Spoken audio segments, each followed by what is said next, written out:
এখানে আমি একটা শুধু পুরনো গল্প বলবো, আমার বারবার পুরনো ব্যাপারে চলে যাই খুব সংক্ষেপে, খুব দ্রুত।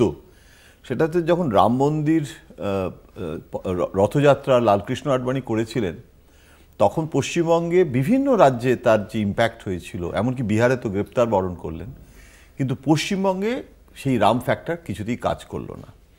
আডবাণী বললেন আমাকে বলেছিলেন, এবং সেটা সত্যি, একমাত্র উত্তরবঙ্গে আডবাণীর রথযাত্রা তুলনামূলকভাবে দক্ষিণবঙ্গের তুলনায় সফল হয়েছিল।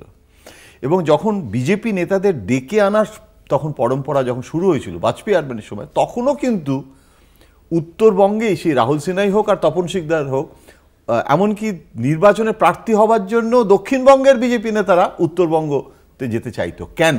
তার কারণ এই যে অনুপ্রবেশ, এই যে বাংলাদেশের সীমানা, এই যে হিন্দু এবং সংখ্যালঘু মুসলিমদের যে মেরুকরণের যে আজকে এত বিরাট একটা ন্যারেশন আখ্যান হয়েছে, সেটা কিন্তু অনেক দিন আগে থাকতেই তার একটা শিকড় কিন্তু আমি উত্তরবঙ্গে দেখেছি। এবং সেটা তৃণমূল কংগ্রেস 2019-এ যে বিজেপির সাফল্য, সেটা তৃণমূলের নেতৃত্ব কিন্তু বুঝতে পারেনি যে এই রকম সাফল্যটা হবে। কিঞ্চিত বৃদ্ধি হতে পারে, যেটা বাইনারি তুমি উল্লেখ করছো, কিন্তু এইরকম হবে ভাবেনি।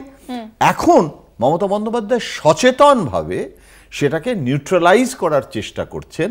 কিন্তু এখনো আমি একজন বিশ্লেষক, আমি তো কোনো রাজনৈতিক দলের প্রতিনিধি নই, আমি এখনো বলবো যে ওখানে কিন্তু উত্তরবঙ্গে বিজেপিকে একদম নিউট্রাল করে দিয়ে তৃণমূল কংগ্রেস সব আসন পেয়ে যাবে, এটা কিন্তু আমি এখনো মনে করি না।